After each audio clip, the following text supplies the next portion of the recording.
দেবো, চিন্তা নেই। চৈত্র মাসটা যাক না, সে হবে। আমি মানে ওই বছরেই দুবার খাইয়ে দেবো, চিন্তা নেই। ওরা উঠে গেছে, নিজের মালা নিজেই খুলছে। তোমাদের বলতে হচ্ছে না আমাকে। আচ্ছা তুই ভাই বসে আছিস, আমরা রেজিস্টার করে দে। ও নৌকা ভিতরে রেজিস্টার করে দে না। আচ্ছা ঠিক আছে, না আমাদের পিছন থেকে আমরা গঙ্গাটাকে দেখো। It's Giribala time. এ কারার এটা আমাদের নামিয়ে দিয়ে কোথায় চলে? আন্তর্জাতিক কৃষ্ণ ভাবমৃত আমি তো খুশি হব নাকি? না না, দুঃখ পাবে তো। মানে এতদিন পর দেখছো মেয়েকে, তা আবার বিবাহিতর পরে। তুমি মাথা নিচু করে, তুমি অনেক গল্প করছো। এই পায়ে চলে আসি, সর।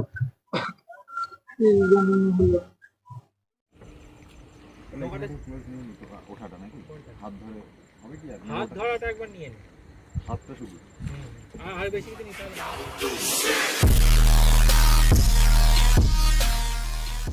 হ্যালো ফ্রেন্ড, আমি অঙ্কুশ চলে এসেছি আজকে আবার একটা নতুন ব্লগ নিয়ে। আজকে আবার আমাদের শুটিং আছে, যে নৌকাডুবি যে স্টোরিটা আমাদের হচ্ছে, তো সেই স্টোরির যে ফার্স্ট শ্যুটটা হয়ে গেছে। আজকে সমস্ত নৌকা সিনগুলো আছে। তো নৌকার সিন আছে, মানে বুঝতেই পারছো গঙ্গার মধ্যে নৌকা নিয়ে শুটবো, তো বিশাল চাপে আছি। তো জানি না কি হবে না হবে। তো তোমরা সঙ্গে থাকো, দেখতে থাকো। এই দেখো আমি পুরো সমস্ত ল্যাগেজ গুছিয়ে নিয়েছি, এবার এইগুলোকে নিয়ে এখন যাব। তো আমি মোটামুটি রেডি হয়ে গেছি, ওখানে গিয়ে ড্রেসটা পরে নেব। আর বাকি সবাই আসবে অনেকটাই। আজকে ভালোই ঠান্ডা পড়েছে, জলের মধ্যে শ্যুট আছে, কি হবে জানি না, ঠান্ডা তো লাগবেই। তো দেখো, সঙ্গে থাকো। আমি তো খুশি হব নাকি? না না, দুঃখ পাবে তো। মানে এতদিন পর দেখছো মেয়েকে, তা আবার বিবাহিতর পরে। দুঃখ থেকে তো আমাদের এখন শুটিং চলছে, তোমাদের অনেকটাই দেখালাম প্রথম থেকে শুরু হওয়া থেকে। এদিকে রাহুল ক্যামেরা শুরু করছে। এরপর আমাদের নৌকার সিনগুলো আছে, পুরো এখানকার সিন কমপ্লিট করব। তারপরে লাঞ্চ টাঞ্চ করে আমরা নৌকার উদ্দেশ্যে রওনা দেবো, যেহেতু তাড়াতাড়ি লাঞ্চ হবে আমাদের। আমাদের এখন শ্যুট চলছে। দেখো মানে আমার বউয়ের বাবা, মানে আমার শ্বশুর মশাই আজকে, আর এই যে আমাদের ডিরেক্টর, আর এই যে ছাগলের টিম, এদেরকে নিয়ে কাজ চলছে। ওকে, আমাদের নায়িকা এখন রেডি হচ্ছে, দেখা যাক।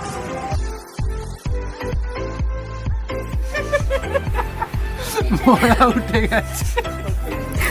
উঠে গেছে, নিজের মালা নিজেই খুলছে, নিজের শাড়ি নিজেই খুলছে।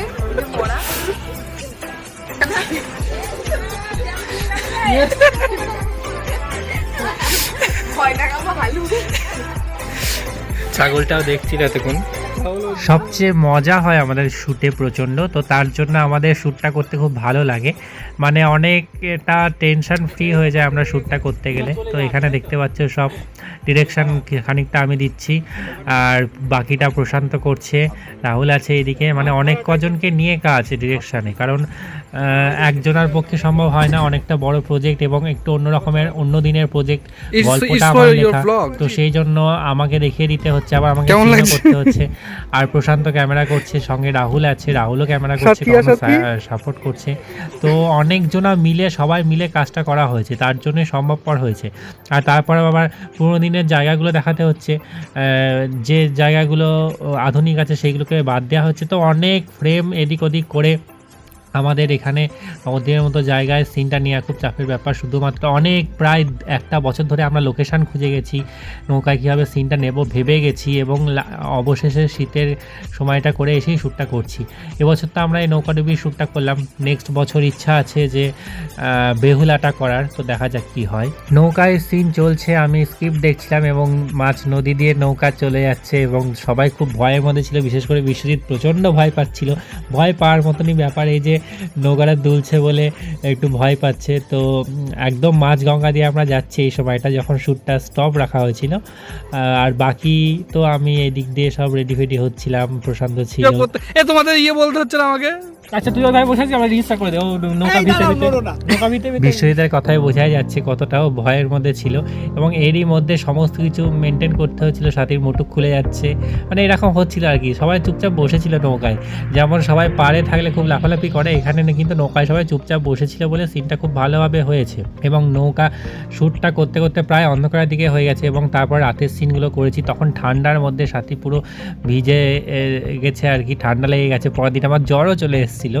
তো যাই হোক, সবাই খুব কষ্ট করে শ্যুটটা করেছে এবং শ্যুটটা খুব সফল হয়েছে। তোমরা খেয়ালি এন্টারটেনমেন্টের যে চ্যানেল আছে আমাদের, তো ওখানে গিয়ে যদি তোমরা ভিডিওটা দেখো তাহলে বুঝতে পারবে যে কতটা সফল হয়েছে এবং সবাই কতটা খেটে করেছে এবং সবার কাছ থেকে এই কাজটা করার জন্য সবাই একবার করে দেখেছে এবং খুব ভালো মানে সবার ইমপ্রেশন ছিল, সবাই বলেছে আর কি।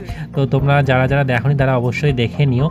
আর আমরা এইভাবেই এই দিনের কাজটা করেছিলাম, এদিক ওদিক করে নৌকা টোকা করে প্রায় ব্লগটা শেষের দিকেই, কারণ এ দেখো পাড়ে নেমে আসার ব্যাপার আছে। না সে হবে, আমি মানে ওই বছরেই দুবার খাইয়ে দেবো, চিন্তা নেই। হ্যাঁ, খাওয়াবো। ফুল না কিনা না এটা কোথায়? দাও তো আমার।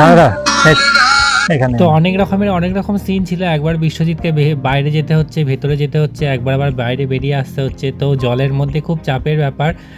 তো তার মধ্যে দেখো বিশ্বজিৎকে আর পিছনে দেখা যাচ্ছে, মানে এবার আমার আর সাথীর সিন ছিল, পিছনে দিয়ে আবার বিশ্বজিৎ কি পাচ্ছিল। তো এরকম মজার কিছু কাজ চলছিল। এখানে আবার দুজনাই আছি আমরা। তো এখানে কিছু রিলস করছিলাম, তো তার জন্য এরকমভাবে সিনগুলো নেওয়া হচ্ছে এবং পাড়ের দিকে ফিরে আসছে। আর হাতে সময় নেই, এবার পাড়ে ঢুকে যাব এবং তারপরে এই যে জলে ভেজার যে সিনটা আছে ওইটা করতে হবে। তো আমরা প্রায় পাড়ে কাছে চলে এসেছি। এ দেখো একটা ট্যাঙ্ক, পুরোনো দিনে একটা ট্যাঙ্ক জোগাড় করেছি। তো আগেকার দিনে হতো না এসব বাক্স প্যাটরা নিয়ে সবাই যেত, তো সেই থিমটা খানিকটা তুলে ধরার চেষ্টা করেছি। ওদিকে সাথীর মুটুকের পাশ দিয়ে সুতো ঝুলছে, তো এইটা আমরা খেয়াল করিনি ক্যামেরাতে। পরে দেখছি যে পাশ দিয়ে সুতো ঝুলছে। আর এদিকে দেখো প্রায় সূর্য ডুবে এসছে। শীতকালের দিনে খুব কমই সময় পাওয়া যায়, কিন্তু শীতকালের দিনে কাজটা করে খুব সুবিধা হয়, কারণ গরম থাকে না, ঘাম থাকে না, ড্রেসপত্রগুলো যেমন সাজানো থাকে সেরকমই থাকে। একটু টাইমিংটা কম পাওয়া যায় ঠিকই দিনেরটা, ম্যাক্সিমাম আলোতেই শ্যুটটা হয়। কিন্তু যদি বেশি গরম থাকে না তাহলে সিনটাও করা যায় না, অনেকটা সময় নষ্ট হয়। তো সেই ক্ষেত্রে সেই দিক থেকে দেখতে গেলে কিন্তু শীতকালে শ্যুটটা করা খুব ভালো। এই জন্য আমরা শীতকালের দিকেই ম্যাক্সিমাম শ্যুটগুলো হয়েছে আমাদের। এবারকার বড় বড় যে কাজগুলো সবই শীতকালের দিকেই হয়েছে। আর এবছর যতটা কাজ হয়েছে এরকম কাজ কিন্তু কোনো বছর আমাদের চ্যানেলে হয়নি। এবছর সব বড় বড় প্রজেক্টগুলো, ভালো ভালো বড় বড় প্রজেক্টগুলো এবছর আমাদের চ্যানেল থেকে কিন্তু হয়েছে। এবং এর পরের যে নেক্সট প্রজেক্ট হবে বেহুলাটা নিয়ে চিন্তা ভাবনা করা হচ্ছে, এখন কতটা কী হবে জানি না। তো আশা করছি বেহুলাটা করার চেষ্টা করবো। এবং বেহুলার যে কাস্টিংগুলো এই মুহূর্তে আমি ফাইনাল করেছি, সেটার মধ্যে আমাদের সাথেই থাকছে মনসা ক্যারেক্টারে, চার সদাগরে আমি থাকছি, সনকাতে থাকছে আদ্রি, আর তারপরে বেহুলা এবং যে লক্ষিন্দর সেটা ঈশান, এবং আর একটা নতুন একজন আছেন মেয়ে, তো তাকে ধরা হয়েছে। এখন পরের বছর পর্যন্ত কি হবে জানি না। এবং 7টা বউ আছে এবং নৃত্যতে যে শিব হচ্ছে রাহুল, পার্বতী আছে একজন। তো এরকম ইন্দ্রসভাতেও সাজানো হবে, অনেক কিছুই দেখানোর চেষ্টা করছি। মনসামঙ্গল কাব্যটা অনেকটা, তারপর 7টা ছেলে, এই সমস্ত কিছুটাই দেখানোর চেষ্টা করছি। তো আমাদের সঙ্গে থাকো, নেক্সট আরও প্রজেক্ট আসছে, দেখতে থাকো খেয়ালি এন্টারটেনমেন্ট ইউটিউব চ্যানেল। আর এই দেখো এখানে ভিজে অবস্থায় আমরা শ্যুটটা করেছি, লাস্টের দিকে সন্ধে হয়ে গেছে এবং এখানেই এইভাবেই আমরা ব্লগটা শেষের পর্যায়ে, একদম শেষের পর্যায়ে চলে এসেছি। তো তোমরা দেখলে ব্লগটা কেমন লাগলো অবশ্যই বলবে। একদম শেষের দিকে আমরা এসে উপস্থিত হয়েছি, তোমরা সঙ্গে থাকো, দেখতে থাকো। এবং আমাদের চ্যানেলে আরও অনেক প্রজেক্ট আসছে এবং এই বছর আরও অনেক কাজ হবে আশা করছি। তো সেইগুলো তোমরা সঙ্গে থাকো। আর নেক্সট বছরের জন্য প্রিপেয়ার্ড হচ্ছি আমরা। তো আজকের মতো টাটা, আবার নেক্সট কোনো ব্লগে দেখা হচ্ছে, বাই।